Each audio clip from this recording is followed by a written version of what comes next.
The whiskey burned its way down my throat, a familiar fire in the hollow space of my chest. Outside, the rain was a constant hiss against the window pane, a sound like 1,000 tiny snakes slithering over the glass. My third-floor studio was a sweatbox, the air thick with the ghost of last week's Chinese takeout and the cloying smell of damp brick.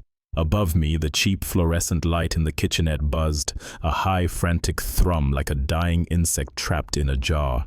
It was the only sound inside, save for my own breathing and the frantic pulse of the city far below. I stood at the cheap Formica counter, the bottle of Grant sweating a ring onto the surface. My reflection in the dark kitchen window was a pale, distorted mask, dark circles under the eyes, a slackness around the jaw, the face of a man who had misplaced his future. My gaze drifted to the laptop on the cluttered desk across the room. The logo design for a discount tire company glared back at me, half-finished and wholly uninspired. Another deadline I would probably miss. Another client who would send a terse email.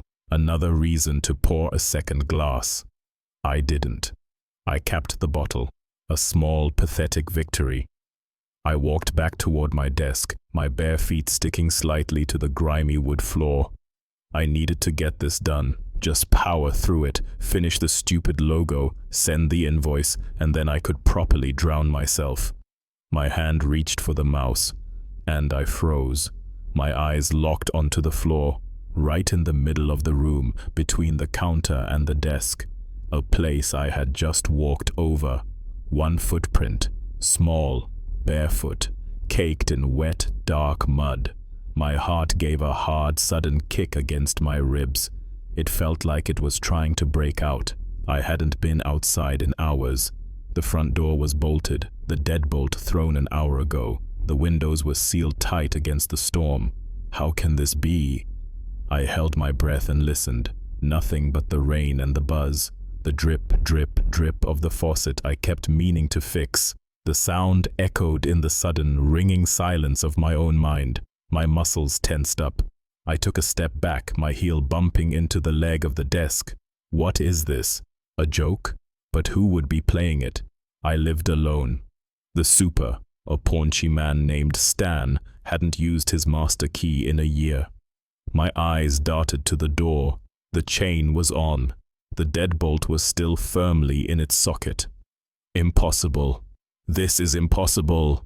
My head was spinning with questions, each one a sharp, stinging blow. Chills ran down my spine. This had to be a trick of the mind. The whiskey, the heat, the exhaustion. It had to be.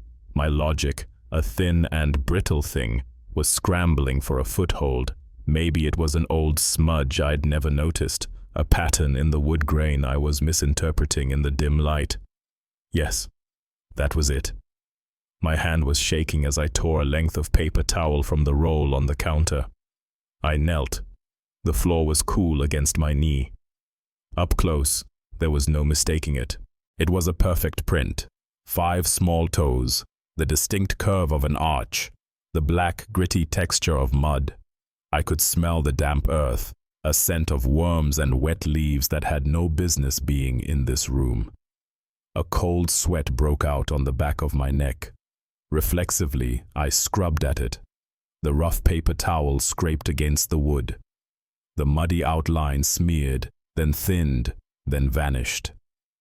Gone. The floor was clean again. Just a faint, damp shadow that would dry in a minute. Just a shadow from the lamp. My mind playing tricks. It had to be. I let out a breath I didn't realize I'd been holding. I crumpled the paper towel into a tight, damp ball in my fist. See? Nothing. Just tired. Just stressed. I needed to work. I needed a distraction. I needed to forget the last 30 seconds ever happened. I stood up and turned back to my desk. My eyes scanned the room one more time, a final nervous sweep to reassure myself. The air went out of my lungs. My whole body stiffened. There were more now. A clear path of them, wet, muddy, child-sized footprints. They started at the bolted front door, marched silently across the cheap area rug, and continued over the floorboards I had just wiped clean. Each one was perfectly formed, a deliberate black stain on the worn wood. The trail didn't wander, it moved with purpose. It stopped at the dark corner of the room, the one place where the buzzing kitchen light didn't quite reach, a space occupied by a worn-out, overstuffed sofa and a heap of unread paperbacks. My throat was dry. I couldn't swallow. I could hear my heart pounding in my chest, a frantic drumbeat against the hiss of the rain. Who is behind all this? The question screamed in my head, but there was no answer. My back pressed against the desk, the edge digging into my spine. I was too afraid to move closer, too terrified to look away. I felt as if an invisible hand was squeezing my chest. The air was so thick that breathing was difficult. I forced my eyes to follow the trail, from the door, across the rug, past my desk, to the corner. And there, perched on the arm of my worn-out sofa, was a boy. My blood froze. A jolt, cold and sharp, shot through me. He was pale, small, wearing a simple dark t-shirt and jeans, just like the ones he always wore. His bare feet dangled an inch above the floor, coated in the same dark mud that marked a path to him. He couldn't have been more than 10 years old. He looked exactly as he had 22 years ago. He was looking right at me. His face was thin, his eyes dark and unblinking in the gloom. He wasn't breathing hard. He wasn't moving at all. He was just there, a painting of a memory come to life in the darkest part of my apartment. This isn't real. My mind chanted the words, a desperate, failing mantra, a hallucination, a breakdown, the culmination of 32 years of guilt and cheap whiskey. He tilted his head, a slow, curious motion. A ghost of a smile touched his lips.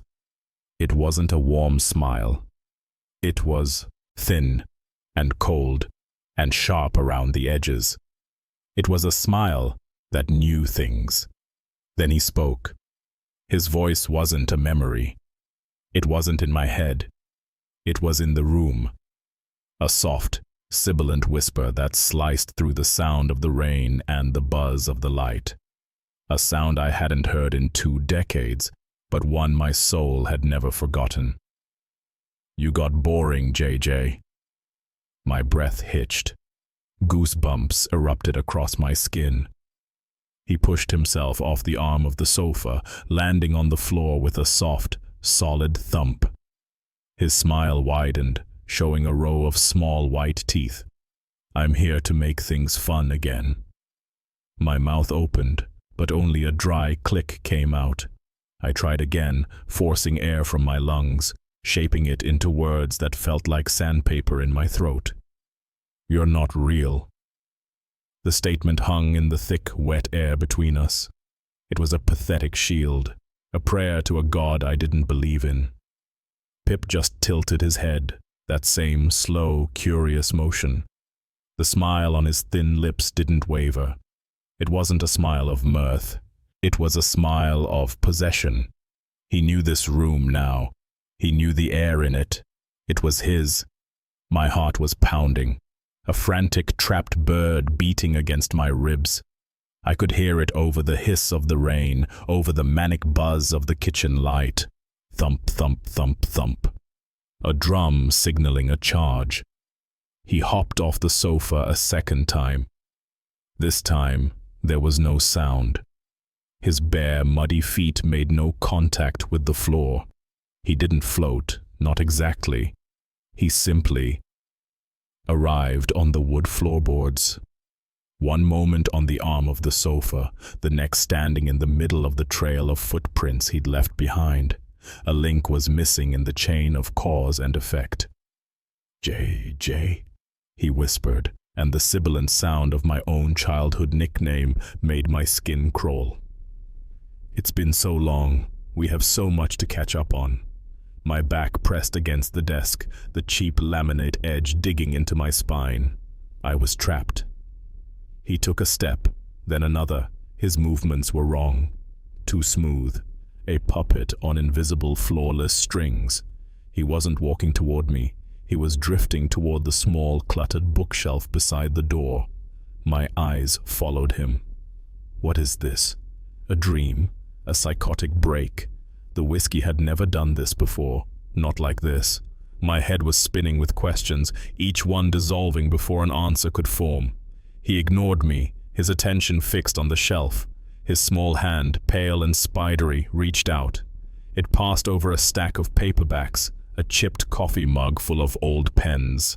It stopped, hovering over the single-framed photograph I owned. A picture of my parents, taken on their 25th anniversary. Mom smiling, Dad with his arm around her, both of them squinting in the bright, happy sun.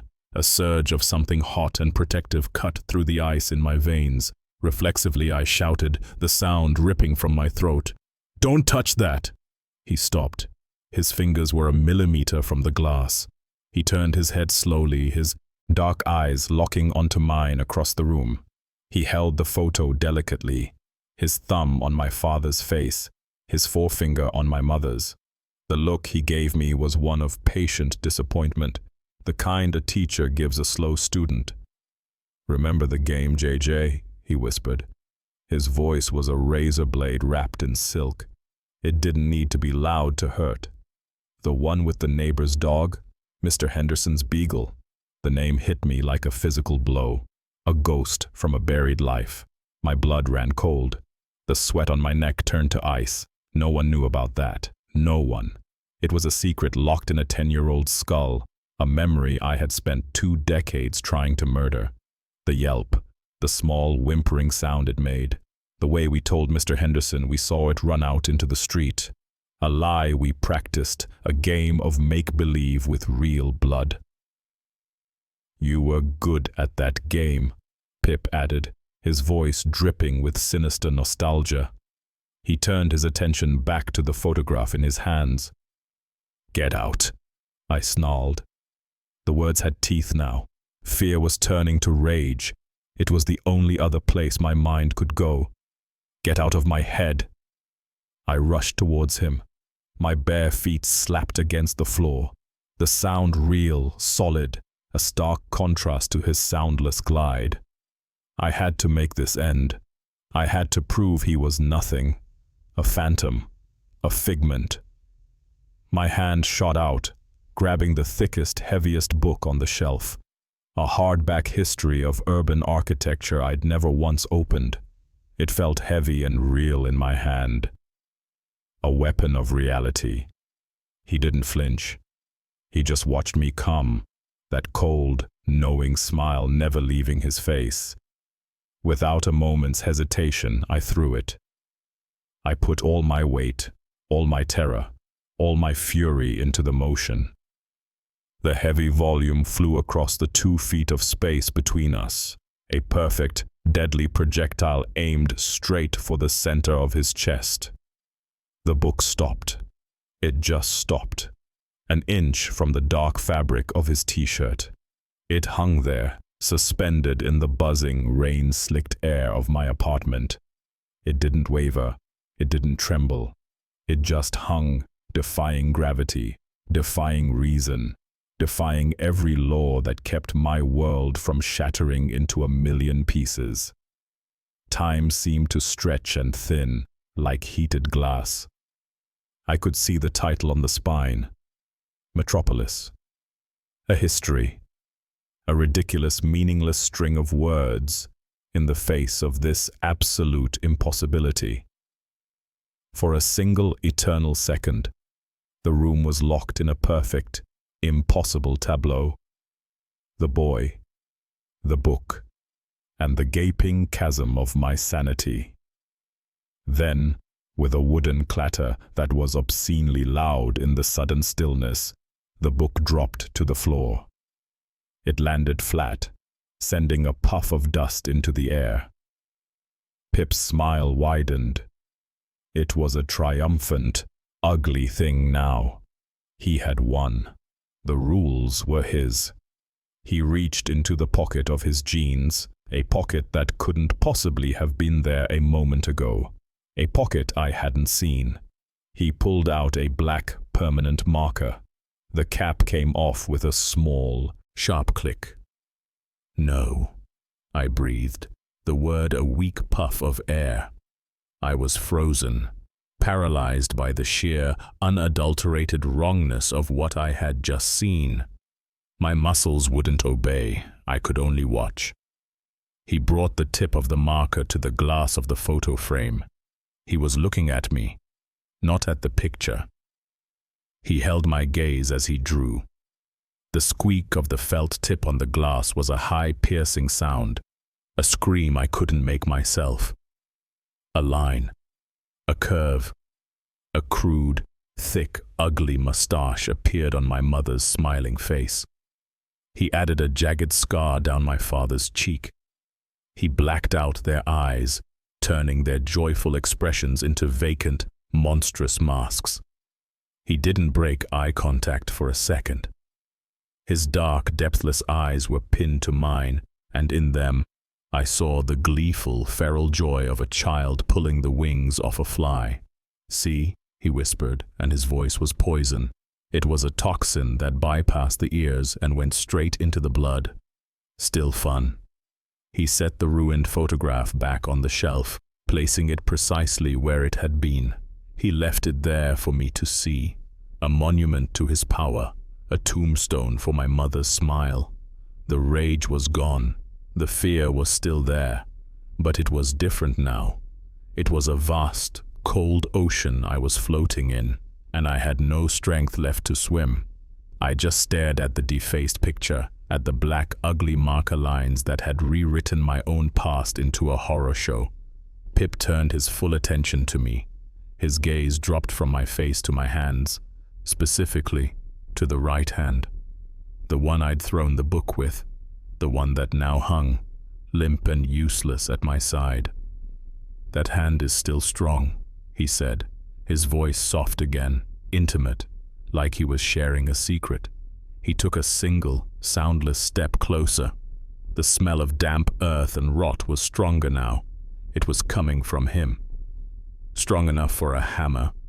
"We have a hammer, don't we, JJ? In the toolbox under the sink." My gaze followed his. I looked down at my own hand. It seemed alien to me now, a lump of flesh and bone that had just failed to protect the last good thing in this room. He smiled, a true, genuine smile this time, and it was the most terrifying thing I had ever seen. "Let's feel something real, JJ." I backed away. My hand, the one he was talking about, felt like a dead weight at the end of my arm, my back pressed against the wall, the cheap paint cool and gritty through my shirt. The hammer. He was talking about the hammer. My eyes darted to the tall, narrow closet beside the front door. I knew it was in there. A cheap toolbox full of shoddy essentials. The hammer sat on top, heavy, solid, real. My throat was dry. I swallowed, but there was nothing to swallow. Pip just watched me, that new, genuine smile fixed on his face. It was the smile of a predator that had just cornered its prey and was now deciding how to play with it before the kill. He took another of his soundless steps toward me, closing the distance. The smell of wet soil and something like old, spoiled meat grew stronger. It clung to the back of my throat. "We could make a new game, JJ," he whispered. The intimacy of his tone was a physical violation. A tapping game. Tap, tap, tap. On your knuckles, on your teeth, on your... Bzzzt. The sound was a raw electric shock tearing through the room. It was violent and ugly. My whole body seized up, every muscle tensing at once. For a second, my brain couldn't place it. It was alien. It didn't belong to the nightmare inside my apartment. It was from the world outside. The intercom. Pip's head snapped toward the door. The smile vanished, replaced by a look of sharp, canine curiosity. He wasn't startled. He was intrigued. He tilted his head, his dark eyes wide. He looked from the door back to me, and a flicker of that awful smile returned, different this time. It was mock concern, a pantomime of care. "Hungry?" he asked, his voice barely a breath. The buzzer went again, longer this time, more insistent. Bzzz.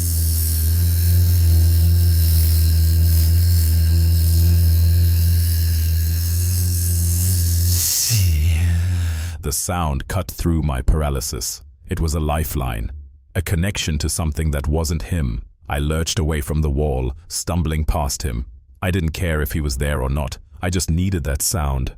I needed the person on the other end of it. My hand, shaking so badly I could barely aim it, slammed down on the grimy plastic talk button. My voice came out as a strained croak. "Who is it?" A static hiss crackled from the small speaker, thick and wet like the rain outside. Then a voice cut through. It was flat, devoid of any inflection. A young man's voice, but hollowed out. "Pizza. Pizza." I blinked. My mind, already spinning, struggled to latch onto the word. It was too normal, too mundane for the sheer madness unfolding around me. I hadn't ordered anything. I didn't have the money for it. The last of my cash was sitting in my wallet on the desk, not nearly enough for a delivery. "I think you have the wrong apartment," I said into the speaker, my voice a little stronger now, grounded by the absurdity of it. The static crackled. A pause. Then the same monotone voice returned, clear and certain. "No." Another pause, a beat of dead air that felt 100 years long. "He said you were hungry." A shiver ran down my spine, a slick, cold snake of dread. My finger slipped off the button. The connection died. I stood there, staring at the intercom box, at the little speaker holes that had just delivered that impossible message. "He said you were hungry." What is this? What the hell is going on? I looked over my shoulder. Pip was standing by the desk, right next to the ruined photograph of my parents. He was humming, a tuneless, childlike hum that vibrated in the air. He wasn't looking at me. He was looking at the door, waiting, expecting. Cold sweat broke out on the back of my neck. I had to see, I had to know. Was there really someone out there? Was this a joke? Some impossibly cruel, elaborate prank? My head was spinning with questions, each one more frantic than the last. But one thought cut through the chaos. I had to look. Proving this was real, or a prank, or anything else, meant looking. It meant confronting the world outside my door. I moved cautiously, trying not to make a sound. My bare feet were silent on the worn floorboards. I reached the door, my heart pounding a frantic rhythm against my ribs. I could hear it in my ears, thump, thump, thump, thump. I leaned in, pressing my eye to the peephole. The world outside swam into a distorted fisheye view. The hallway, the flickering fluorescent light casting long, dancing shadows, and him. A young man, maybe 20, stood there. He wore a cheap-looking red polo shirt with a grease stain on the collar and a matching red cap. He was holding a flat, square, cardboard pizza box. He was just standing there, facing my door, perfectly still. He wasn't looking around. He wasn't checking his phone. He was just waiting. It was all so normal. A delivery guy, a pizza box, a hallway. But the context made it monstrous. The monotone voice, the impossible message, the humming behind me. Pip's humming stopped. The silence he left behind was heavier than the sound had been. I felt his presence right behind me, the air growing colder. I didn't need to turn around to know he was there. I felt his gaze on the back of my neck like a physical touch. I held my breath, listening. The only sound was the rain hissing against the window pane and the unsteady thumping of my own heart. I have to see. I have to know. My hand rose, my fingers trembling as they reached for the deadbolt. This is impossible. This is a dream. My fingers touched the cold metal of the lock. It was real. It was solid. My thumb found the lever, a deep breath. It hitched in my chest. Reflexively, I turned the lock. The clack of the bolt sliding back was like a gunshot in the room. I twisted the knob. The old wood of the door groaned as I pulled it inward, just a crack, just enough to see. The hallway light sliced into my dark apartment. I squinted, my eyes adjusting. The delivery guy was still there, now just a few feet away. He hadn't moved. His face was round, his skin pale and pimply. He looked tired. He looked at me. His eyes were blank. There was nothing behind them. No life, no impatience, nothing. Without a word, he took a step forward and shoved the pizza box toward me. His movements were stiff, robotic. I flinched back, but my hands came up automatically and took the box. It was warm. He pushed it into my grip, his fingers brushing against mine. His skin was frigid, colder than it should have been, as cold as the deadbolt I had just turned. He still hadn't said anything. He just stared at me. My eyes flickered from his vacant face down to the box in my hands. The cardboard was slightly greasy. A generic red and white logo of a smiling chef was printed on top. My thumbs found the edge of the lid. I had to. I had to know what this was. I lifted the lid. The smell hit me first. It wasn't the warm, savory smell of a fresh pizza. It was a mix of burnt cheese, stale bread, and something else. Something foul and fleshy. The scent of rot I had smelled on Pip. My stomach lurched. I fought back a wave of nausea. Then I saw it. It was a pizza. Melted mozzarella, a red sauce base. But the toppings, pepperoni and black olives, had been arranged on the greasy surface with a sickening, deliberate artistry. They formed a face, a grotesque, screaming face. The slices of black olive were the eyes, wide and staring in abject terror. The pepperoni was contorted, stretched and layered to form a twisted nose and cheeks pulled back in agony, and the mouth. The sauce had been smeared and shaped into a gaping, silent scream, a perfect O of despair. The cheese around it was browned and bubbled, looking like blistered, peeling skin. My breath caught in my throat. I felt the blood drain from my face. I looked up from the horror in the box to the delivery guy. He was smiling. A wide, vacant grin stretched across his face, pulling his lips back from his teeth. It was a horrible, empty gesture that didn't reach his eyes. Those eyes were still blank, glassy, like a doll's eyes. "He said you were hungry," the guy repeated. The voice was the same. A flat, dead monotone, completely disconnected from the grotesque smile plastered on his face. He didn't wait for a reply.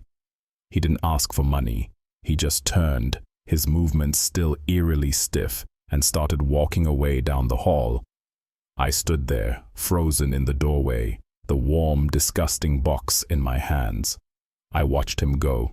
He walked directly under the one fluorescent light in the ceiling that flickered on and off, unpredictably. As he passed under it, the light blinked out for a half-second, plunging him into shadow. When it flickered back on, his head was turned slightly back toward me, and his face. For a split second, a single, strobe-lit, heart-stopping instant. His face wasn't his own. The round cheeks, the pimply skin, it all contorted. It melted and reformed in the electric flash. The vacant grin sharpened into a thin, cruel, knowing smirk. The pimples vanished, the skin pulled tight and pale over sharp cheekbones. The empty eyes were suddenly filled with a dark, ancient, gleeful intelligence. For one horrific heartbeat, the delivery guy's face was Pip's. The light flickered off again, and then on. He was just a kid in a red uniform again, his back to me, continuing his steady, unnervingly calm walk toward the stairwell at the far end of the hall. My body finally reacted. I slammed the door shut, the wood shuddering in its frame. The deadbolt shot home with a loud crack. I leaned my full weight against it, my forehead pressed to the cool wood. My whole body was shaking uncontrollably. The pizza box dropped from my numb fingers, landing with a wet, heavy thud on the floor. I didn't look down at it. I could still smell it, I could still see the screaming face behind my eyelids, and the other face, the delivery boy's face, Pip's face. They were the same. He was out there. He wasn't just in my head. He wasn't just in my apartment. He was out there, in the world, wearing other people's faces. My heart pounded in my chest, a wild, desperate drumbeat. Thump, thump, thump, thump. Who is behind all this? What is this? This is impossible. It was all impossible. The book hanging in midair, the face in the pizza, the boy in the hall. My apartment was no longer a cage. It was an island, and the ocean of his influence was rising all around it. The door I'd just locked wouldn't keep him out. It would only keep me in, with him. I slid down the door until I was sitting on the floor, my arms wrapped around my knees. Across the room, from the corner of my eye, I saw him. Pip was sitting on the arm of the sofa again, just as he had been when this all started. He was swinging his legs back and forth like a bored child. He looked at me, his head tilted. The smile was gone. He just watched me. His expression was patient, as if he knew he had all the time in the world, as if this was just the beginning. And in the silence of the room, with only the sounds of the rain and my own ragged breathing, I knew he was right.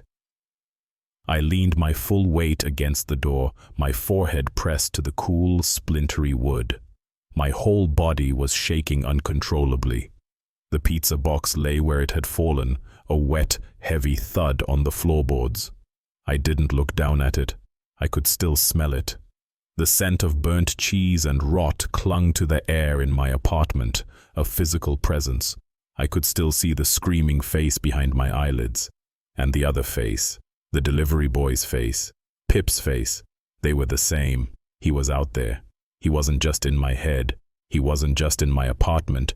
He was out in the world, wearing other people's faces like masks. My heart pounded in my chest, a wild, desperate drumbeat against my ribs. Thump, thump, thump, thump. Who is behind all this? What is this?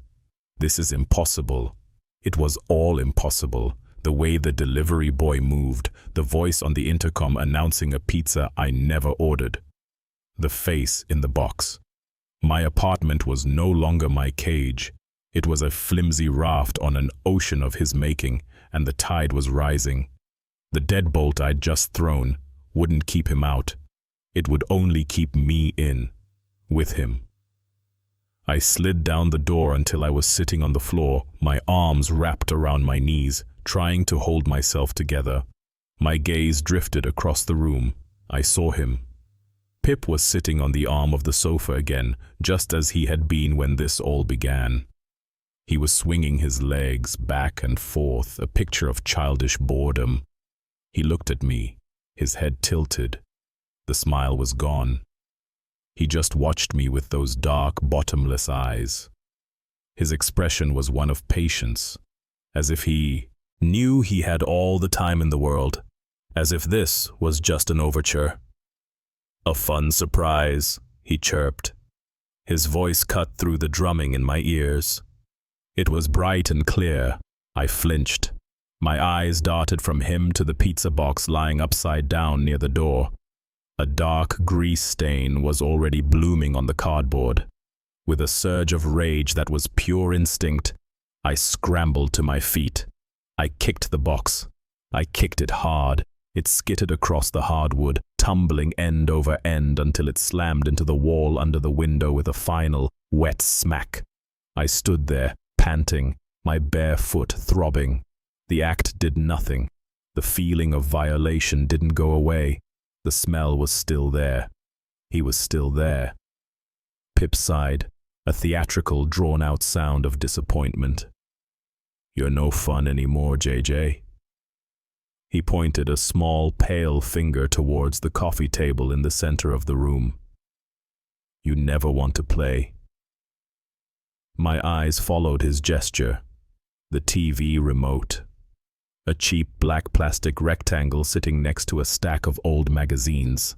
It was just an object, inert, powerless. Then it moved. It didn't slide. It didn't fall. It flew. The remote launched itself from the table as if thrown by an invisible hand. It shot across the room and slammed against the wall right beside my head. The crack of plastic on plaster was like a gunshot. I ducked, my hands flying up to cover my face. Shards of black plastic rained down onto the floor. The TV screen flashed to life.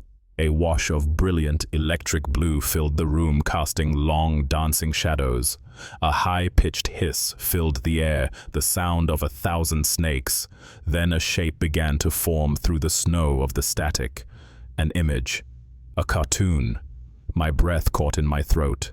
It was a washed-out, jerky version of Bucky the Beaver, a stupid cartoon we used to watch on Saturday mornings as kids. But it was wrong. Everything about it was wrong.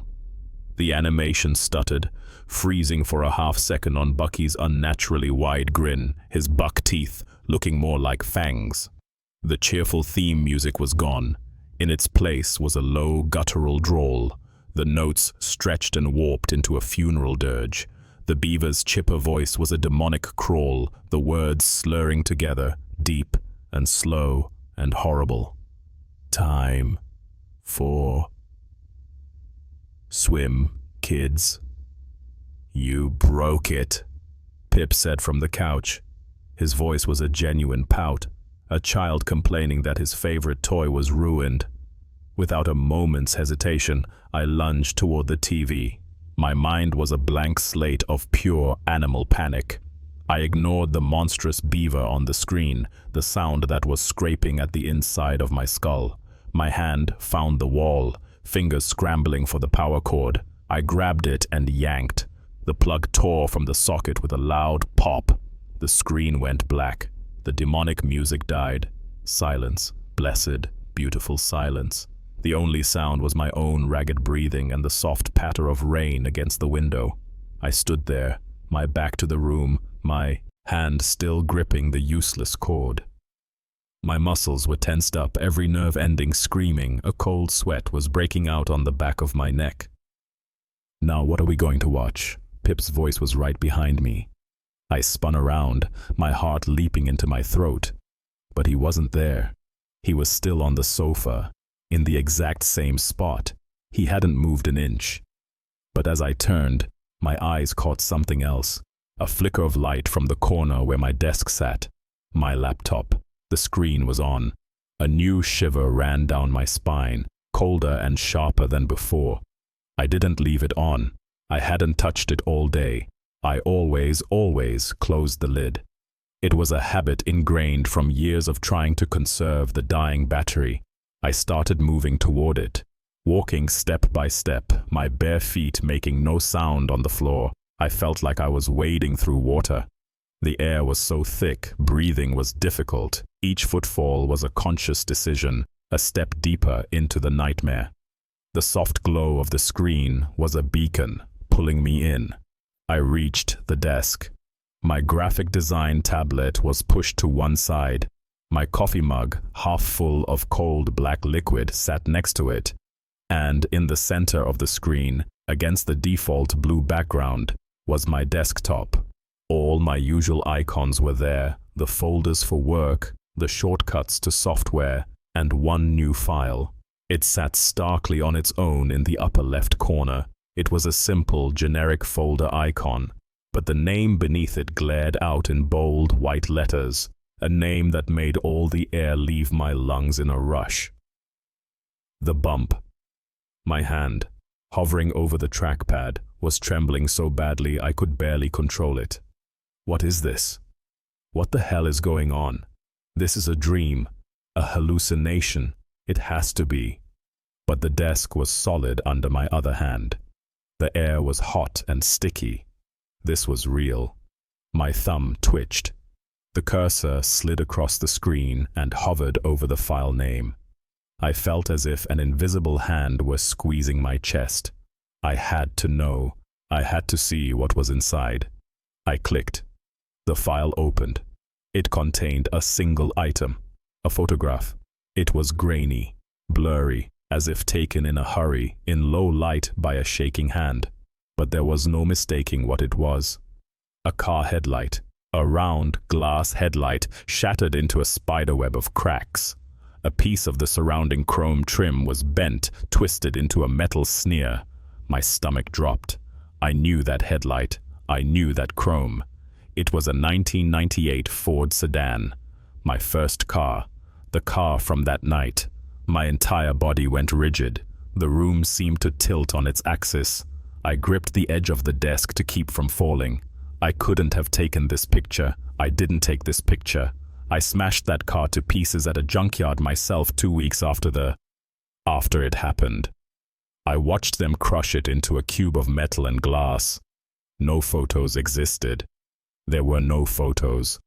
There could not be any photos.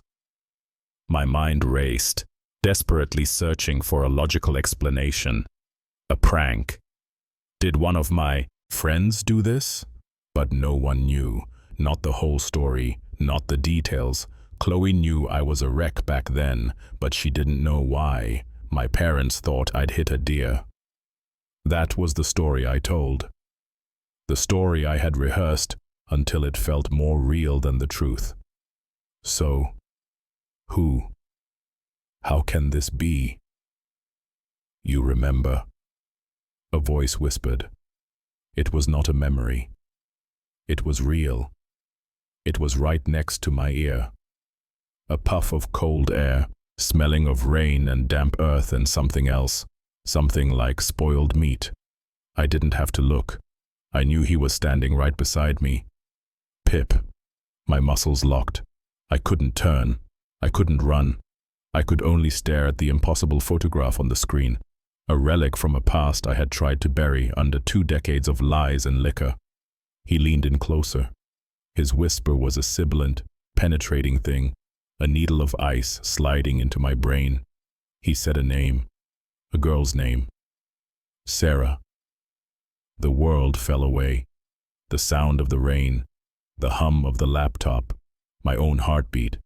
It all vanished. There was only that name echoing in the sudden crushing void. Sarah. A name I hadn't let myself think. A name I had never once said aloud since I was a teenager. A name that had never, ever been released to the press. The papers had called her a Jane Doe. The police had called her the victim. I had called her the bump, the mistake, the thing that had to be buried and forgotten. But Pip knew her name. He knew her name. He knew everything. This wasn't a hallucination spawned from my own guilt. This wasn't a breakdown. A hallucination can pull from your own memories, twist your own fears. It can't know a secret you were never told. It can't show you a photograph that doesn't exist. My breath hitched in my chest. I felt my entire reality, the fragile facade I had constructed over 22 years, shatter into a million pieces. He wasn't the product of my madness. He was the cause of it. He was real. And he knew her name. A new, terrifying thought bloomed in my mind, cold and sharp. What else did he know? She liked to run. Pip's whisper continued, conversational, as if they were discussing the weather. Even in the dark, even in the rain, silly Sarah. My own name for her. My private justification. The thing I had repeated to myself in the dark. It was her fault. What was she doing, running in the road, in the rain, in the dark, silly girl? I finally found the strength to turn my head. I moved it slowly, a fraction of an inch at a time. He was there, standing so close our shoulders were almost touching. He wasn't looking at me. He was looking at the screen, at the picture of the cracked headlight. A faint, nostalgic smile played on his lips. That was a good game, JJ, he said softly. The bump game. We were good at that game. He finally turned his head, his dark eyes locking with mine. The smile vanished, replaced by that keen, predatory intelligence. But it's been a long time. I think we need some practice. My mind went blank. The name Sarah echoed in the hollow space between my ears, a single, perfect note of doom. My body reacted before my brain could. I pushed back from the desk. I pushed back so hard the cheap office chair screeched across the floorboards and slammed into the wall. The impact shuddered through my whole frame. I scrambled to my feet, stumbling, my balance gone. "How?" The word was a dry rasp in my throat. I couldn't form the rest of the question. My gaze was locked on him, on Pip. He was still standing there, a small, pale figure in the glow of the laptop screen. His face was a mask of childish innocence, his head tilted as if he were trying to solve a simple puzzle. He looked at me, at my terror, and it didn't register. Or maybe it was exactly what he wanted to see. "How do I know?" He finished for me, his voice light and airy. "We know, JJ. We always know. We just had to remember." I shook my head, a frantic, jerky motion. "No. I didn't even know. No one knew." "We did," he insisted, his tone gentle. "We just put it in a box, deep down, but I found the key." He took a step toward me. I took a step back. Reflexively, my back pressed against the wall, the cool plaster a stark contrast to the fire in my veins. My heart was pounding in my chest, a frantic, galloping rhythm. Thump, thump, thump, thump. I could feel the vibrations in my throat. What is this? What the hell is going on? The light in the room flickered. Once, twice, the steady glow of the overhead fixture dipped, turning the shadows into deep, grasping pits before flaring back to life. With the second flicker, a smell hit me. Not the stale takeout and damp of my apartment. It was something else. The sharp, greasy scent of rain-soaked asphalt. The smell of cold, wet night. My vision swam. The walls of my apartment seemed to melt away, the edges blurring like a watercolor painting left in a storm. The sound of the rain outside my window deepened, grew louder, joined by the low, incessant buzz of a cheap fluorescent light. The floor beneath my bare feet was no longer wood. It was cold, unforgiving linoleum. My desk, my couch, my life. It all dissolved. I was somewhere else. I was 16 again. The chair I was in was hard plastic, the kind that forces your spine into an unnatural curve. A small, square room, beige walls stained with years of sweat and fear. A single, heavy wooden door with no handle on the inside. I was in a police station interrogation room. My hands were on a gray metal table, and I could feel the clammy sweat on my own teenage palms. My jeans were damp. My hair was dripping water onto my shoulders. Across from me sat Officer Kinsley. He was a big man, his uniform straining slightly at the buttons over his belly. His face was kind, weathered with laugh lines around his eyes. He leaned forward, his forearms resting on the table. The nameplate on his chest read, Kinsley. "It's all right, son," he said. His voice was a folksy, reassuring baritone that washed over me, a warm blanket on a cold night. It was the voice of a father, the voice of forgiveness. "We found the deer about a quarter-mile down the road from where you said. A big buck. Must have done a number on your headlight." The memory was so sharp it cut. I was there. I could feel the desperate hope swelling in my chest, a painful, buoyant thing. I was a teenager again, caught in a lie so enormous it had taken on its own life. And this man, this kind man, was offering me the key to my cage. All I had to do was take it, stay silent, nod.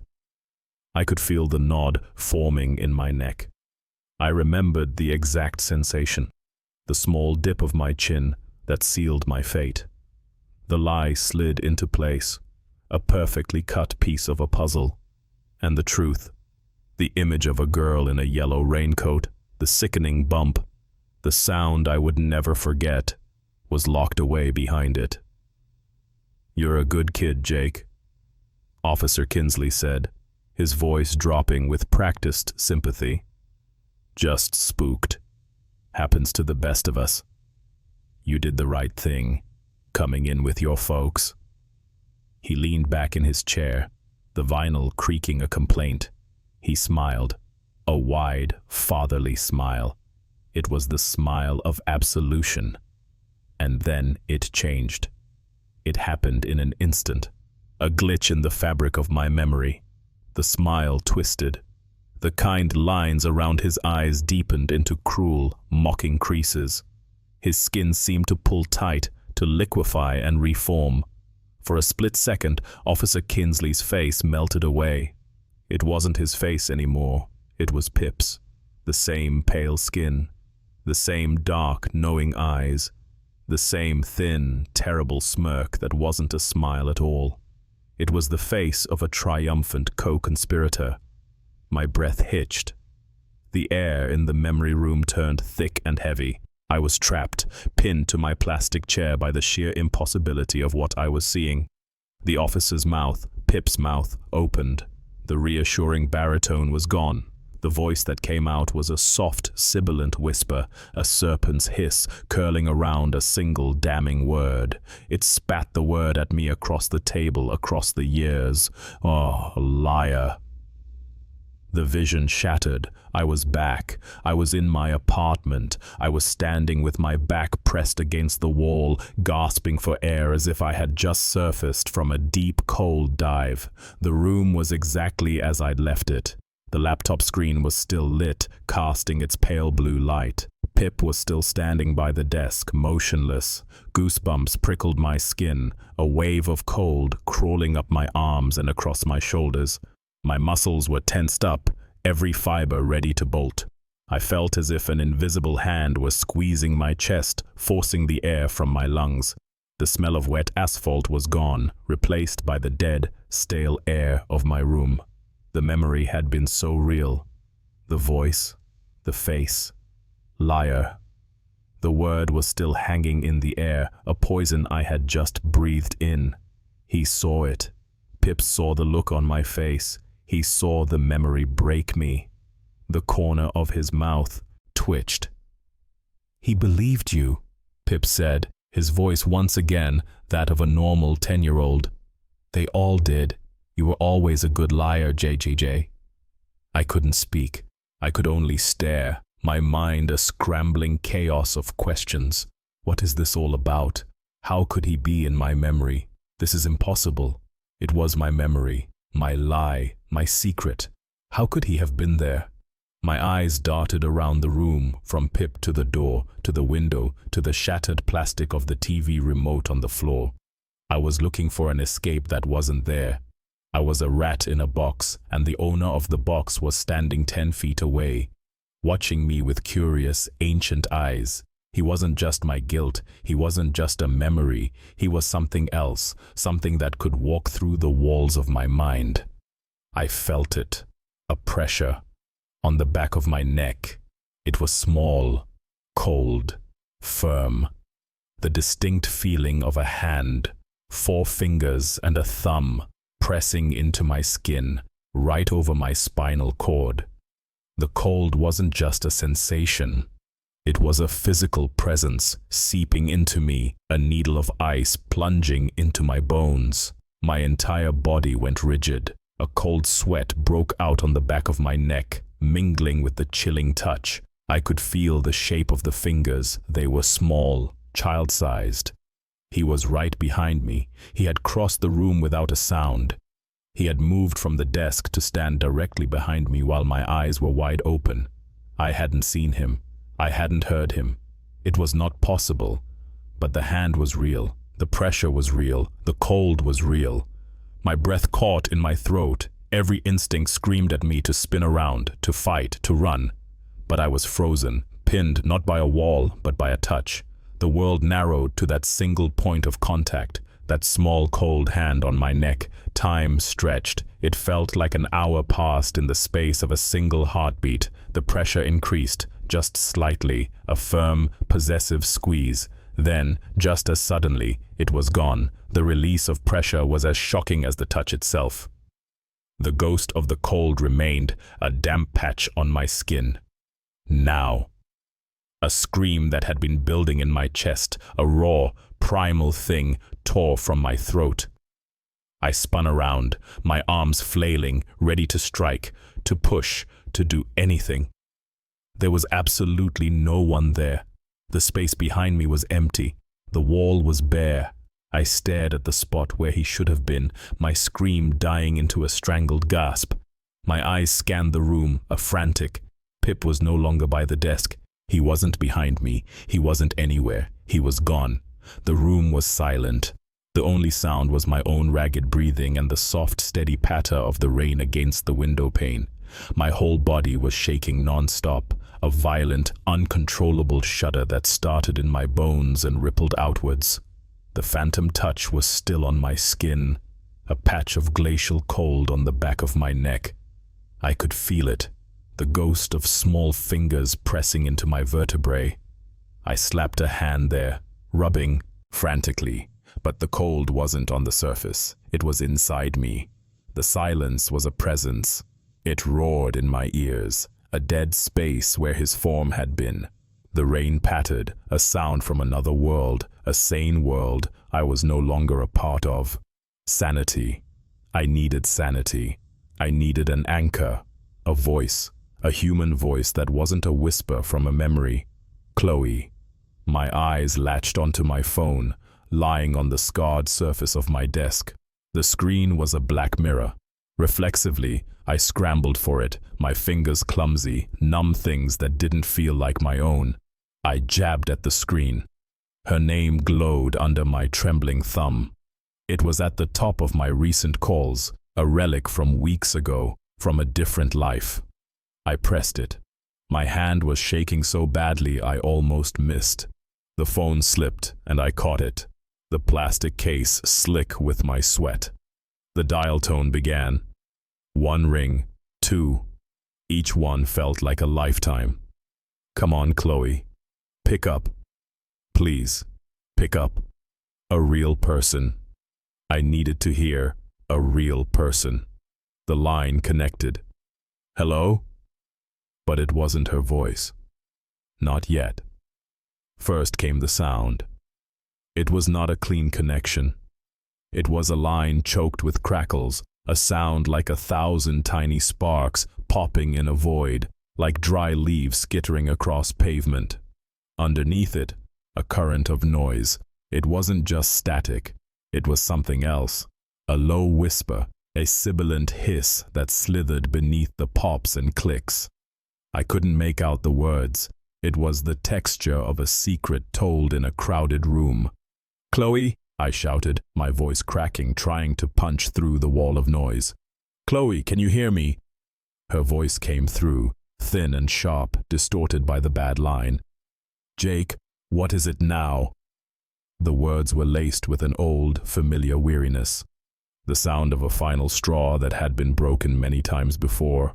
Something's in my apartment, I said. The words tumbled out, a frantic, desperate flood. My throat was dry. I had to force them past the knot of fear lodged there. You have to listen to me. You have to believe me. I started pacing, a caged animal in my own small prison. The phone was clamped to my ear, a lifeline to a world that was rapidly slipping away. My eyes scanned the room from the door to the dark corners, to the window slick with rain. I was looking for him, for any sign of him. What are you talking about? She asked. The static swelled, almost swallowing her words. A boy. He's here. He was here. I stammered, trying to piece together a story that made no sense even to me. His name is Pip. He knows things, Chloe, things no one could know. Pip? Her voice was laced with disbelief. Jake, what have you been drinking? No, you don't understand. I was almost screaming now. The whispers on the line grew louder, a parasitic twin to my own voice, twisting around my words. He ordered a pizza. The face. It had a face on it. And Mrs. Gable next door, she was humming, and it turned into his laugh. He knows about Sarah. I said the name. It felt like breaking a seal, like letting the poison out into the air. The whispers on the line surged, a chorus of sibilant, overlapping sounds. For a horrifying second, I thought I could almost make out a word. Sarah. There was a long pause on the other end of the line. The only sound was the crackle and the insidious whispering. The silence from her was worse than any accusation. It was the sound of judgment, the sound of me being locked outside the walls of reason. I could hear my heart pounding in my chest, a frantic drum against my ribs. I stopped pacing. I stood in the center of the room, my knuckles white where I gripped the phone. "Chloe, are you there?" "I'm here," she said, her voice flat, devoid of emotion. I'm trying to understand." "I know how it sounds," I pleaded. "I know I sound insane, I know, but he was in my head. He showed me the police station. The officer, Officer Kinsley. He was there, Chloe. But then his face, it turned into Pip's face. He called me a liar." My own words hung in the air, a confession of madness. I was laying out the pieces of my shattered mind for her, begging her to see a pattern that wasn't there. "And the hand," I whispered, the memory making a fresh wave of goosebumps crawl up my arms. He touched me. He was standing right behind me and he put his hand on my neck. It was so cold, so real. And then he was gone. He just vanished. Another silence. This one was heavier, longer. I held my breath, listening. The whispering on the line was constant now, a low, malevolent river of sound. It felt like it was coming from inside my own head, leaking out through the phone. When she finally spoke, her voice had changed. The weariness was gone. In its place was something else. Something colder, a shard of ice. She sighed, a sound that wasn't tired, but chillingly familiar. A sound of pure, bitter recognition. "God, Jake," she said, and her voice cut through the static with a terrible clarity. "You sound just like you did that night." My blood ran cold. The air in my lungs turned to stone. That night, the two words hit me like a physical blow. "What?" I breathed. "What night?" "Don't play dumb," she snapped, her voice hard. "You know exactly what night. The night you came to my door, covered in mud and rain, shaking just like you are now. The night you told me you hit a deer." Her words were precise, clinical, each one a nail in my coffin. "Are you playing your games again?" The line went dead. A single final click. Then nothing. The hissing, the whispering, the static. All of it was gone, replaced by the dead, empty tone of a terminated call. I stood there, frozen, the phone still pressed to my ear. I lowered it slowly, my arm feeling like it weighed 1,000 pounds. I stared at the blank screen. That night, she remembered. She was there. Not at the scene, but after. I had gone to her house. The memory, buried under 2 decades of denial and alcohol, came rushing back. Me, on her doorstep. The rain, the lie, fresh and raw on my lips, and her, looking at me with wide, trusting eyes, a trust I had systematically destroyed. "Are you playing your games again?" The question wasn't about an imaginary friend. It was about the lies I told to survive, the games I played with the truth. A sound broke the stillness. It was a laugh, a high, piercing sound that cut through the thick air of the apartment. It came from the corner of the room, the one by the sagging armchair, the one steeped in shadow. My head snapped up. My eyes darted to the source of the sound. He was there, Pip was perched on the arm of the chair, just as he had been when he first appeared. He looked small, harmless, a pale boy in a dark room. His legs swung back and forth, his worn sneakers scuffing against the cheap upholstery. He was looking at me, a wide, knowing grin on his face. He saw the terror in my eyes. He tasted it. He fed on it. He pushed himself off the arm of the chair and landed silently on the floorboards. He walked toward the desk, his movements light and unhurried. My desk, my space. He moved as if he owned it. He stopped beside it, and his gaze fell on my wallet, which I had left lying next to my powerless laptop. He picked it up. His small, pale fingers closed around the worn leather. He held it up for me to see. "She doesn't like our games, JJ," he said, his voice a soft, conversational murmur. It was the most terrible sound I had ever heard. It was the voice of complicity. He was confirming it. He was tying his presence, his very existence, to the darkest secret of my life. The games were real. They had always been real. He opened my wallet. With methodical precision, he pulled out the few bills I had tucked inside. A 20, a 10, a couple of 5s, my grocery money, my bus fare, my flimsy connection to a world of transactions and normalcy. He held up the $20 bill between his thumb and forefinger. He looked me right in the eye. His grin never wavered. Then, with a casual, deliberate motion, he began to tear it. Rip. The sound was shockingly loud in the silent room. He tore it right down the middle. He held up the 2 halves, then let them flutter to the floor. He picked up the 10. Rip. Another one joined the pieces on the floor. My muscles were locked. I couldn't move. I couldn't speak. I could only watch as this thing dismantled the last pathetic symbols of my adult life. He was erasing me, one bill at a time. "It's okay," he whispered, his eyes gleaming in the dim light from the street lamp outside. He held up a $5 bill, preparing to execute it. "We don't need this stuff. We don't need her." His eyes held mine. "We just need a new game." The last pieces of the $20 bill fluttered to the floorboards. They landed beside the others, a pathetic confetti of my ruined life. My hand, still clutching the phone, was a dead weight at my side. The smooth plastic felt slick and alien. The line was dead. The silence Chloe left behind was a physical thing, a heavy blanket pressing down on me. Useless.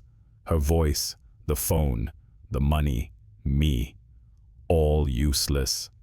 My eyes were fixed on the shredded currency. The torn face of Andrew Jackson looked up at me, a silent history book judgment. Everything was frozen, the rain against the glass, the drip from the faucet I never fixed. My own breathing, trapped somewhere in my chest. I couldn't move. I could only stand and watch the evidence of my own erasure. Then a new sound. It started softly, a whisper of a noise from the other side of the wall I shared with Mrs. Gable. It was a hum, a faint, reedy, wobbling tune. I knew her habits. She was old. She went to bed early. She never made a sound after 9. My head tilted, an involuntary twitch. I listened. The tune was a lullaby, a simple, repetitive melody you'd sing to a baby. It was a sound from another world, a world of rocking chairs and warm milk. For a disorienting second, it was almost a comfort, a tiny, sane island in the middle of this nightmare. I needed to hold on to it.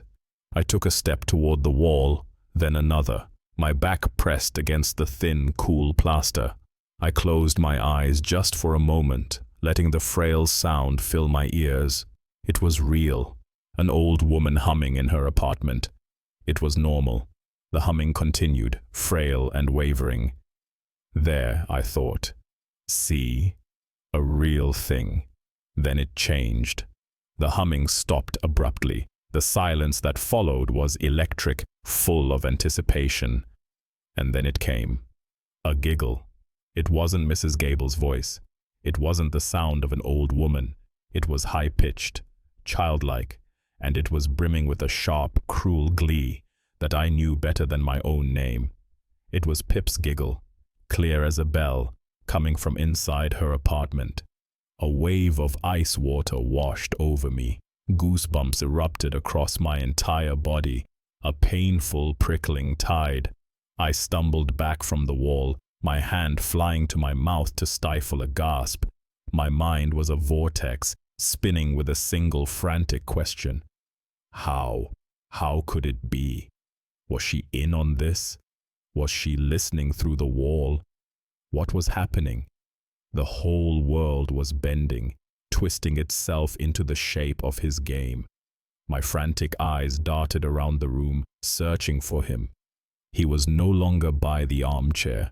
He was standing by my small dining table, the one I bought at a thrift store, its surface already covered in coffee rings and scratches.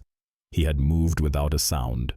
One moment he was by the chair, the next he was across the room. In his pale, slender hand he was holding a knife. Not a butter knife, a steak knife from the cheap wooden block in my kitchen. The blade was serrated, catching the dim glow from the street lamp outside. It looked impossibly large in his small hand. He saw me looking. He saw the terror exploding in my chest. He followed my gaze from the knife to the wall and back to him. He nodded slowly, a gesture of profound, terrible understanding. His whisper coiled through the air and struck me like a snake. "She knows, JJ." His voice was a soft murmur, but it hit me harder than a shout. He gestured toward the wall with the tip of the knife, a small, precise movement. "She saw the red on your knuckles earlier," he continued, his tone conversational, as if discussing the weather. I reflexively glanced at my own hands. I remembered passing her in the hall, her cloudy eyes fixated on my fist. "Red smudge on your knuckles, dearie." I'd dismissed it. A pen mark, a smudge of ink. But Pip was naming it. He was confirming it. He was tying every loose thread in my reality into a hangman's noose. "She knows you're a bad man, JJ." A grin spread across his pale face. It was a predator's grin, triumphant. He turned his attention from me to the table. His small body leaned over the dark wood. He lowered the knife. My muscles tensed. I wanted to scream, to tell him to stop, to lunge at him, but my feet were bolted to the floor. I was a spectator at my own execution. The point of the knife touched the wood. He pressed down. Scrape. The sound was worse than a scream. It was the sound of something being violated. The blade bit into the cheap particle board, tearing through the thin veneer. He dragged it downwards, a long, deep gouge in the surface. A tremor went through my entire body. It was my table, my apartment, my life, and he was scarring it, carving his presence into it. He lifted the knife and positioned it again. Scrap, scrap. Another line, then another. He wasn't just scratching it. He was working, methodical. The rhythmic grate of the steel against the wood was the only sound in the room, a grinding, nerve-shredding beat. It was the sound of teeth on bone. It grated on me, vibrated in my teeth, in my skull. I couldn't look away. I was mesmerized by the slow, deliberate destruction. Letters began to form, jagged, ugly shapes carved into the wood. A G. My throat was dry. I swallowed, but there was nothing there. My eyes darted to the shattered laptop against the wall, the desk, the meaningless junk of my life, and then back to the boy, to the knife, an angled line. He was carving a U. What was this? What was he doing? My head was spinning with questions. This was impossible. This couldn't be happening. It wasn't real. It was a dream, a breakdown. The booze. It had to be the booze. But the sound of the carving was too real. The cold sweat breaking out on the back of my neck was too real. The pounding of my heart against my ribs was a frantic drum. Proof that I was awake. Terrifyingly awake. Scraaaaah! And I... He was humming now. a low, tuneless sound in his throat. It wasn't the lullaby from next door. It was a new tune, his own tune, a happy, industrious sound, the sound of a child at play. My gaze drifted to the window. Across the street, in the building opposite, the silhouette was still there. The watcher, standing perfectly still in the dark window. A silent audience. Did they see this? Could they see a little boy with a knife carving up my furniture? Or did they just see a man, alone in his room, losing his mind? Scrape. An L. I felt a surge of something hot and useless in my chest. Anger. I took a half step forward. "Stop it," I breathed. The words had no force. They were as thin as the humming from the wall. Pip didn't even look up.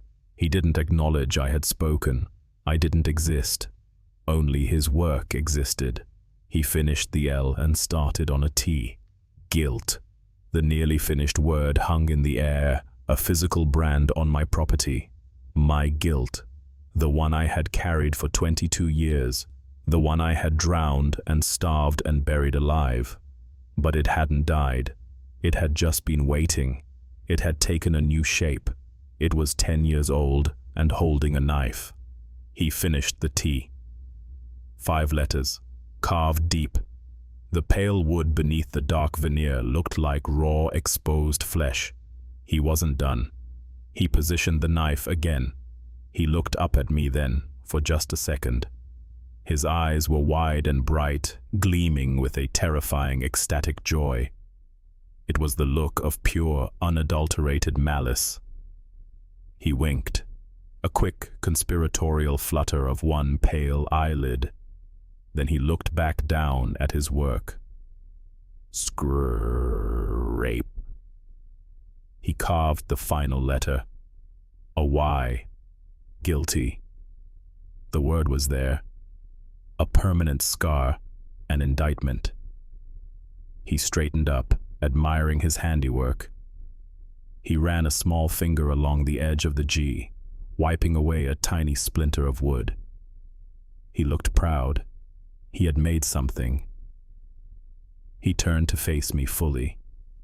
The knife was still in his hand, held loosely at his side. The dim light slid along the serrated edge. "There," he whispered. "All better now." He took a step toward me. I flinched, taking a stumbling step back. My back hit the wall. Trapped. He stopped. He wasn't coming for me. Not yet. His gaze flickered to my desk. He saw the clutter. The empty coffee mug, the stack of unpaid bills, and the small, red utility knife I used to open boxes, a box cutter. He walked over to the desk, placing the steak knife down silently beside my keyboard. His movements were fluid, economical. He picked up the box cutter. It was small and plastic, but the retractable blade was new, sharp. He held it up, the red plastic bright against his pale fingers. He looked at it, then he looked at me. His expression was no longer gleeful. It was something else, contemplative, nostalgic. "Remember this game, JJ?" he whispered. His voice was intimate, a secret shared between the two of us across the decades. A chill, deeper than any before, went through me. It was a cold that started in my memory and spread through my veins. I knew what he was talking about. I could almost feel the rough fur. I could almost hear the sound it made. My whole body began to shake uncontrollably. "No, not that memory. Please, not that one." Pip smiled, a slow, thin curve of his lips. He knew I remembered. He was inside my head, pulling out the ugliest things he could find and laying them out in the open. "Remember how we tested this on the stray cat?" he said, his voice soft as silk. "The one behind the bleachers. You wanted to see if it was sharp enough. He took a step toward me, holding the box cutter out. Not as a threat, as an offering. Let's find someone new to test it on. His words hung in the air, a greasy film covering everything. Let's find someone new to test it on. The memory ignited. Not a thought, but a flash of pure sensation. The rough, matted fur of the stray cat under my 10-year-old fingers. The animal's confused trust. The weight of the flimsy plastic tool in my sweating palm. The small, wet sound it made when I pushed the blade forward. The cat hadn't even cried out, just a short, sharp hiss before it bolted, a dark smear on its orange fur. Pip had giggled then too. The same gleeful metallic sound that was echoing in my memory now. The air in the room was so thick that breathing was difficult. My gaze was locked on the small red thing in his hand. The box cutter. My box cutter. It was an object from my world, my life, now held by something impossible. He was offering it to me. An invitation to play an old game. No, a single word. A silent scream inside my skull. It was a dam breaking, the terror of the last few hours, the footprint, the pizza, the phone call, the humming through the wall, the leering word carved into my table. It all crested into something else, something hot and violent. Rage, a pure animal need to make it stop. Enough! The roar ripped out of my throat, raw and loud, shocking me with its force. It was the sound of a cornered animal. My eyes darted around the room, desperate, landing on the only weapon I had, my laptop, the source of my failed career, my debt, my miserable half-life. It was heavy. It was real. Without a moment's hesitation, I lunged toward the desk. My hands closed around the smooth, cool metal of the machine. It was my whole life, my connection to everything, and I didn't care. I turned, my body coiling like a spring, and I hurled it. I threw it with all my strength, all the fear, all the anger. I threw it right at his smirking, pale face. The room seemed to slow down. The silver rectangle tumbled end over end through the soupy air. For a split second, I felt a surge of triumph. I had done something. I had acted. My action would have a consequence. It would hit him. It had to. Pip didn't move. Not really. He just swayed. A slight fluid shift to his left. No more effort than leaning away from a puff of smoke. His eyes never left mine. His thin smile never wavered. The laptop sailed past him, missing by inches. It hit the wall with a sickening crunch. A sound of shattering plastic, snapping circuits, and dying mechanics. The screen exploded in a spider web of cracks. The machine clattered to the floorboards, a dead, useless weight. The impact left a black scuff mark on the cheap beige paint. Silence rushed back in to fill the space my scream had made. The only noise was the steady, indifferent patter of rain against the window. My breath came in ragged, burning gasps. My heart was pounding, a frantic drum against my ribs. I stared at the wreckage.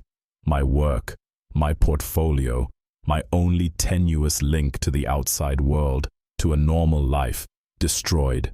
A piece of junk on my dirty floor. Something is wrong here. My whole body began to shake uncontrollably. What the hell is going on? I looked at Pip. He was still standing there by the desk, perfectly calm. The violence hadn't touched him. It hadn't registered. It was like I had thrown a pillow at a ghost. He looked down at the box cutter still in his hand, as if noticing it for the first time. He seemed to contemplate it for a moment, then casually dropped it onto the desk. It clattered beside my coffee mug. His gaze drifted to the hook by the front door, the hook where I kept my keys. My stomach plummeted. He walked over to the hook. His small, bare feet made no sound on the wood. He reached up, his movements unhurried, and plucked the keys from their peg. My car keys, my apartment key, the key to the mailbox, the little metal talismans of my life. He held them up, The keys dangled from his index finger, twisting in the dim light from the street. They caught the orange glow, glinting. Jingle, jingle, jingle. The sound was tiny, but it was the loudest thing in the universe. It was the sound of ownership. He had my keys. He could come and go. He could lock me in. He could lock me out. He had control. A grin, wider this time, spread across his face. It was a soft, pitying expression that was more terrifying than any snarl. "Don't be mad, JJ," he cooed, his whisper sliding through the air. He started to walk toward me, the keys swinging rhythmically, a hypnotist's pendulum. Jingle, jingle, jingle. It was just a thing. We don't need things. I took a stumbling step back, my legs weak, my back pressed against the wall, trapped again. He stopped a few feet away. His whisper dropped lower, becoming more intimate, more conspiratorial. "Let's go for a drive, JJ." A chill, pure and absolute, cascaded down my spine. The words hit me like a physical blow, knocking the last of the air from my lungs. The car. My beat-up sedan parked a block away. The scene of the original sin. The place where the lie began. The bump in the night that had echoed for 22 years. "Let's make another bump," he said, his eyes glittering. My throat was dry. I tried to swallow, but my tongue felt thick, useless. I couldn't speak. I could only stare at the keys, at the small pale hand they swung from. The suggestion was obscene, a monstrous invitation to relive my worst nightmare, to create a new one. Pip's smile faded. He turned away from me, as if bored with my silent terror. He walked toward the large window that looked out onto the rain-slicked street. The keys continued their soft, metallic chiming with every step he took. He was a child with a new toy. He stopped at the window, his small back to me. He stood there for a long moment, looking out into the night. The rain streaked down the glass, distorting the view of the brick building across the street. The streetlights cast long, watery halos on the wet asphalt. He raised a hand, not the one with the keys, the other one. He pointed, a small pale finger pressed against the cool glass. "Look." The command was soft but absolute. It cut through my paralysis. I didn't want to look. I wanted to close my eyes, to slide down the wall and curl into a ball and wait for the morning. But I couldn't. His will was a physical force, turning my head.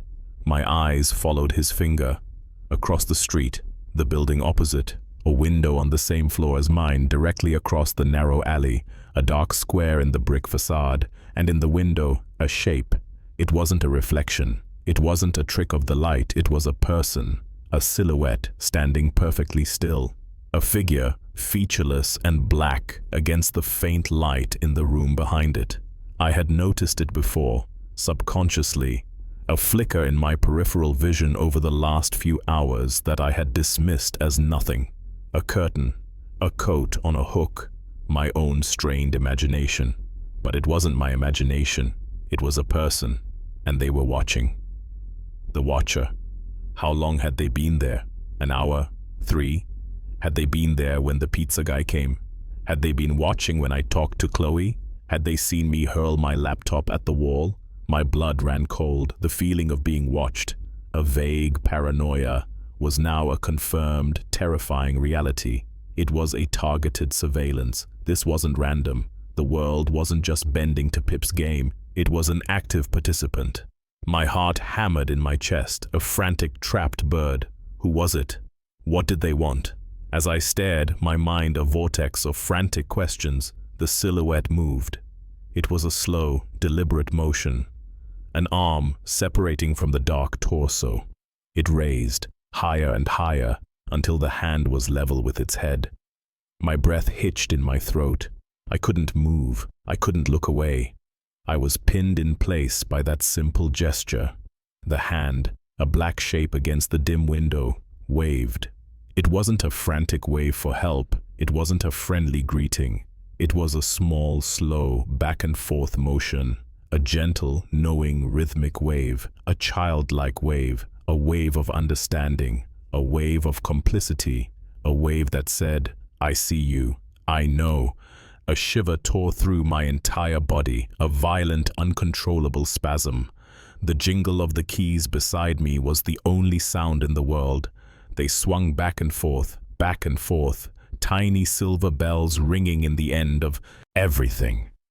My heart hammered a beat, then stumbled, then stopped. It felt like it stopped. The wave. So small, so familiar. A flutter of a black hand in a dark window. It wasn't a signal. It was a verdict. I was a fish in a bowl, and something on the outside was tapping the glass. A prisoner in my own home, pinned by a gaze across the street. The jingle of the keys near my ear was a splash of ice water. Jingle, jingle, jingle. I had forgotten he was there. I had forgotten everything but that window, that silhouette, that wave. Pip's whisper coiled into my ear canal, a serpent's hiss made of breath and glee. It was so close I could feel the microscopic moisture of his words on my skin. He knows, JJJ.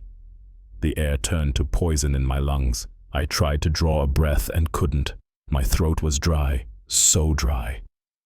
He saw you, the whisper continued, each word a perfectly placed stone, building a wall around me. That night, he was there, on his porch, watching. A witness. The thought was not a thought.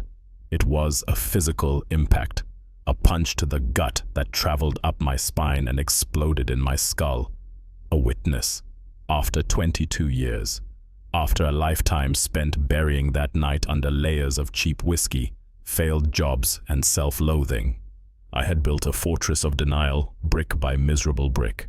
And now Pip was telling me there was a man with a key, a man who had seen the bump, who had seen me slow down, just for a second, before I stomped on the gas, who had seen me drive away, leaving a life crumpled on the asphalt behind me.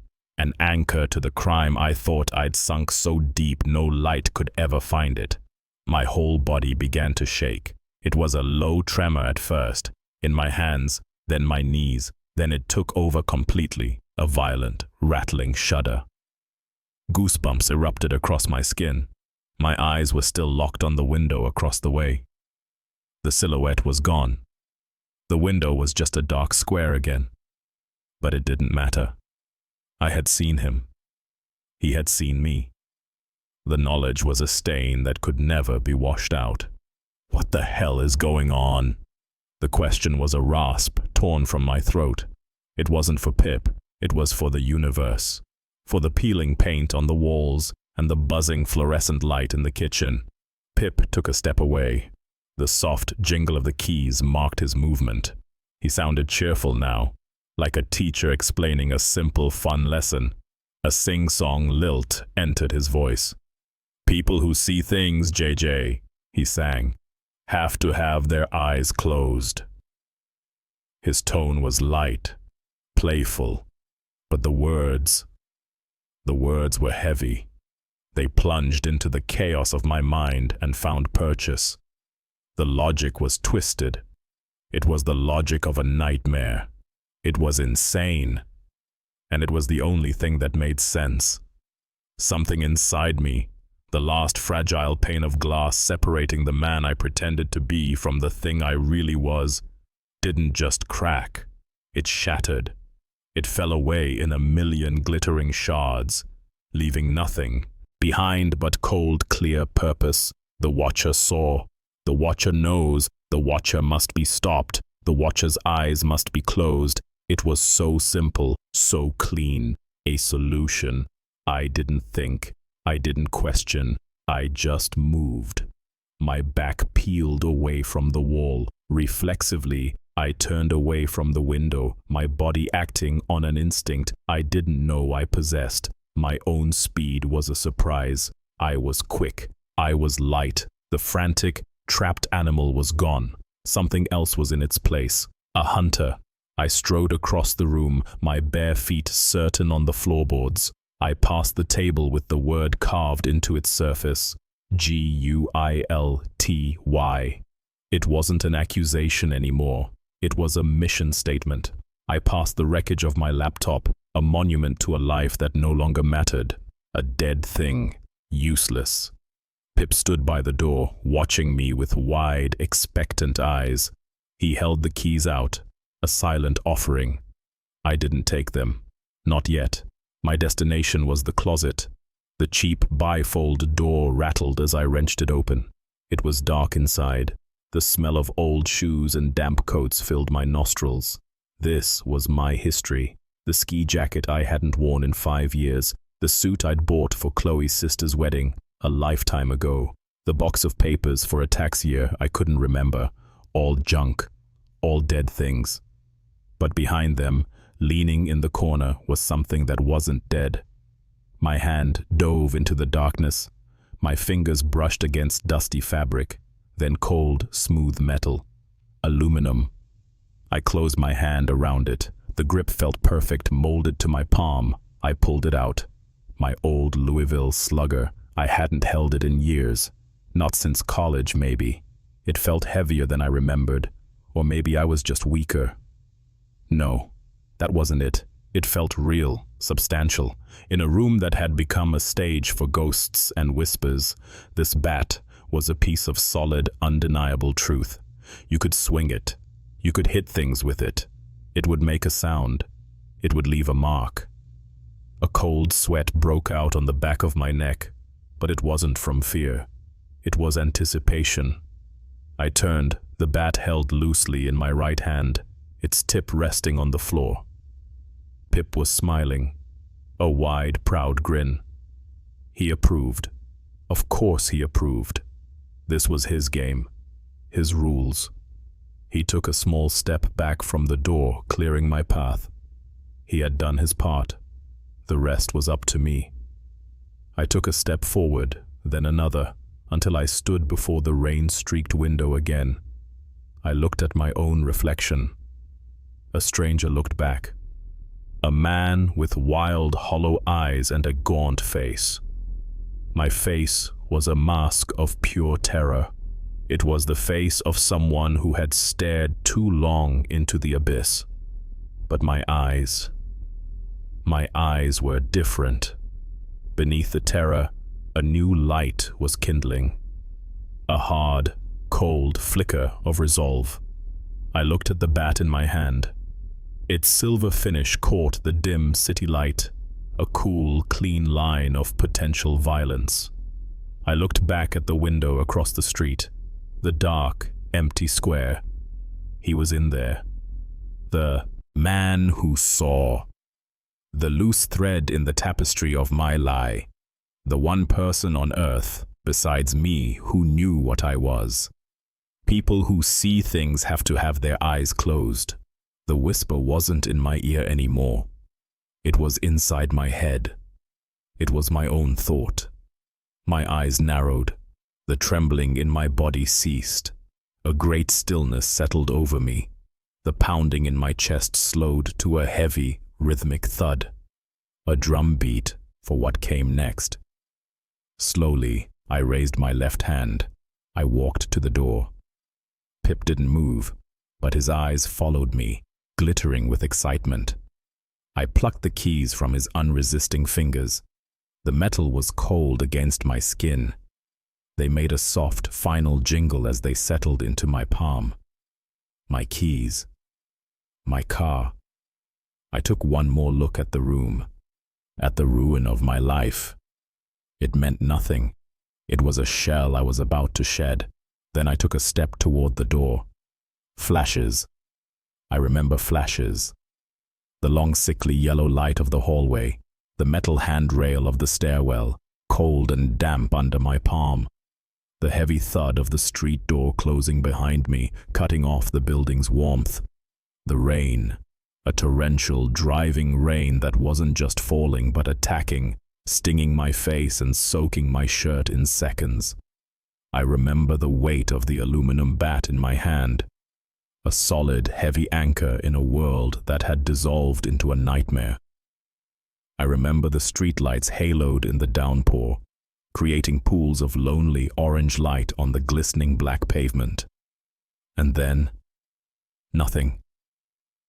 A tear in the film, a black, silent gap. Now I am standing in the center of my room.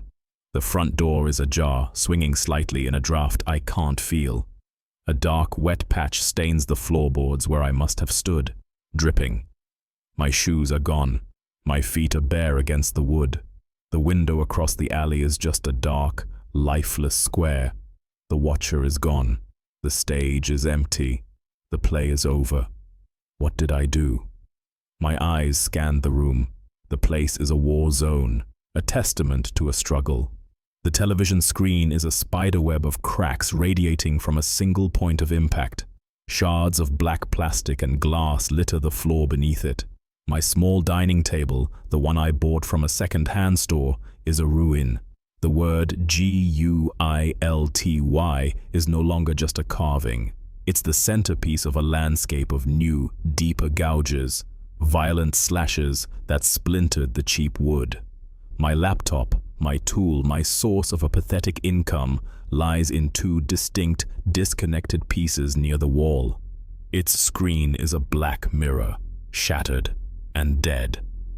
This is impossible. My head was spinning with questions.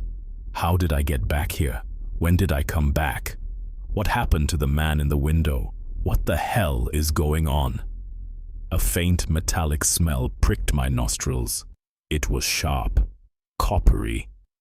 I slowly raised my right hand. The knuckles were raw, scraped open. The skin was peeled back in ugly, weeping flaps. Smudges of crimson, now drying to a dark brown, painted the back of my hand, stark against my pale skin. Red smudge on your knuckles, dearie. The memory of Mrs. Gable's voice was a ghost in my ear. My gaze dropped to the floor. The Louisville Slugger lay near my feet. Its silver finish was scuffed. A dark speck was stuck to the barrel. I didn't want to look closer. I didn't want to know what it was. The bat was the answer to a question I was terrified to ask. It was the physical proof of the hole in my memory, a witness to what I had done. The silence. That was the next thing I noticed. It was a presence, not an absence. The frantic, desperate energy of the last few hours had simply vanished. The buzz of the kitchen light was gone. The bulb must have blown. The dripping from the faucet had stopped. The building's old groans and sighs were gone. Even the hiss of the radiator in the corner was gone. It was a deep, profound stillness that felt heavier than any sound. I'm holding my breath and listening. No whisper. No soft jingle of keys. No childlike humming just beyond my hearing. He's gone. Pip is gone. The thought didn't bring relief.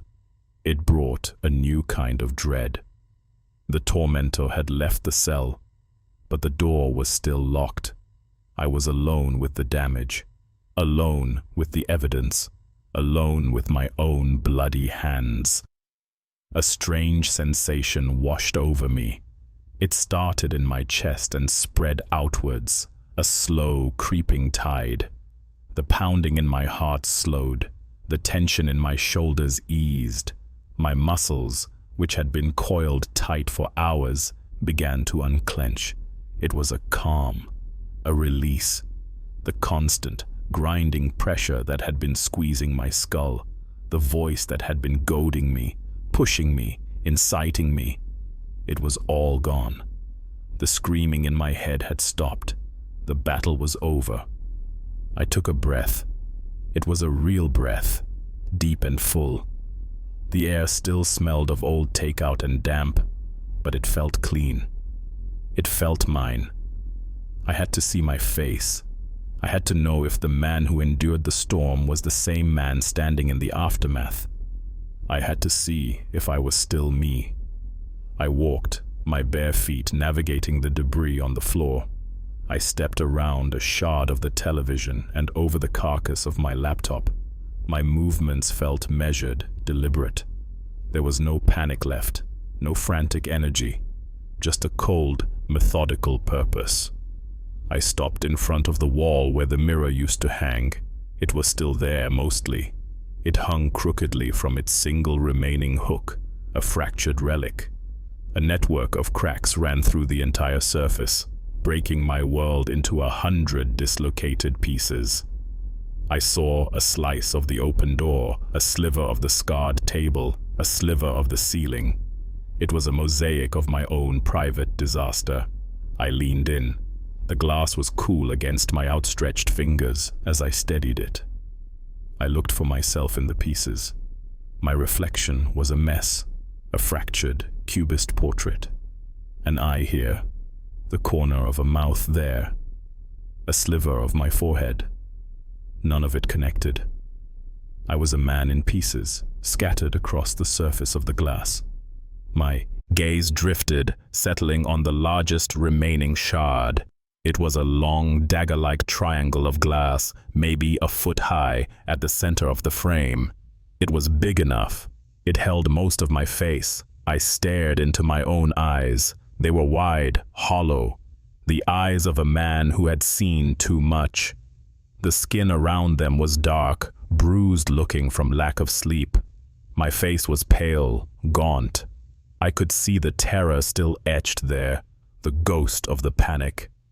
This was the face of the victim. This was Jake. Me. I held my gaze unblinking.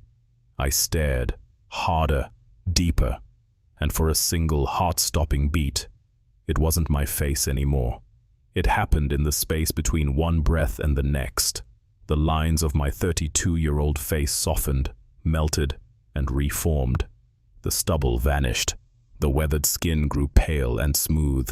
The hollowed-out eyes became wide, bright, and deeply familiar. It was me, 10 years old. The boy in the mirror grinned, a wide, triumphant, predatory grin. It wasn't the happy smile of a child. It was the satisfied smirk of a conspirator. There was something dark smeared on his front teeth, a tiny fleck of black or deep red. He looked right at me. He saw me. He knew me. Then he winked. A long, slow, deliberate wink, one eye closing in a gesture of shared, secret victory. We did it, JJ. We did good. The vision was gone as quickly as it came. My own face snapped back into place. The stubble, the tired lines, the hollow eyes. My adult reflection stared back at me, unchanged. But it was a lie. Everything had changed. A switch had been thrown. A connection had been made. Something was different. I felt the muscles in my own face pull. My lips, dry and cracked, curled upwards at the corners. It was a small movement, barely a twitch, but I felt it. I felt them mimic the expression I had just seen in the glass. A faint, knowing smile formed on my own face. A conspiratorial smile. The reflection in the mirror smiled back at me. It was me. All me. I turned away from the shattered glass. I looked out at the silent, ruined room. My mess. My work. The bat on the floor wasn't a threat. It was a tool. The broken laptop wasn't a loss. It was an anchor I had cut away. The silence wasn't empty. It was waiting. He wasn't gone. He was home. I whispered the words into the still, waiting air. The sound was soft, but it filled the entire space. Okay, what's next?